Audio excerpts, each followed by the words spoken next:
शेतकऱ्यांसाठी एक आनंदाची बातमी आहे।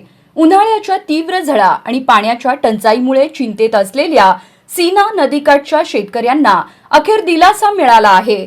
उजनी जलाशयाच्या भीमा सीना जोड कालव्यातून सोडलेले पाणी माढा तालुक्यातील खैराव कुंभेज या शेवटच्या बंधाऱ्यात पोहोचले आहे।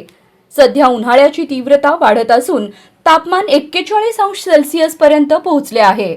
परिणामी शेतातील पिके, ऊस, फळबागा कोमेजण्याच्या अवस्थेत पोहोचले होते। अनेक ठिकाणी विहिरी आणि बोरवेल कोरड्या पडल्या होत्या, त्यामुळे जनावरांच्या चाऱ्याचाही प्रश्न गंभीर झाला होता। या परिस्थितीचा विचार करून रणजित सिंह शिंदे यांनी पालकमंत्री जयकुमार गोरे यांच्याकडे उजनी धरणातून सीना नदीत पाणी सोडण्याची मागणी केली। या मागणीला सकारात्मक प्रतिसाद मिळताच शासनाने भीमा सीना जोड कालव्यातून पाणी सोडण्याचा निर्णय घेतला।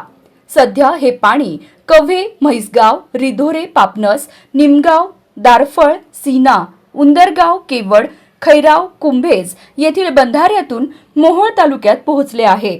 हे आवर्तन एप्रिल अखेर ते मेच्या पहिल्या आठवड्यापर्यंत सुरू राहणार आहे। त्यामुळे शेतकऱ्यांनी पाण्याचा काटकसरीने वापर करावा असे आवाहन करण्यात आले आहे।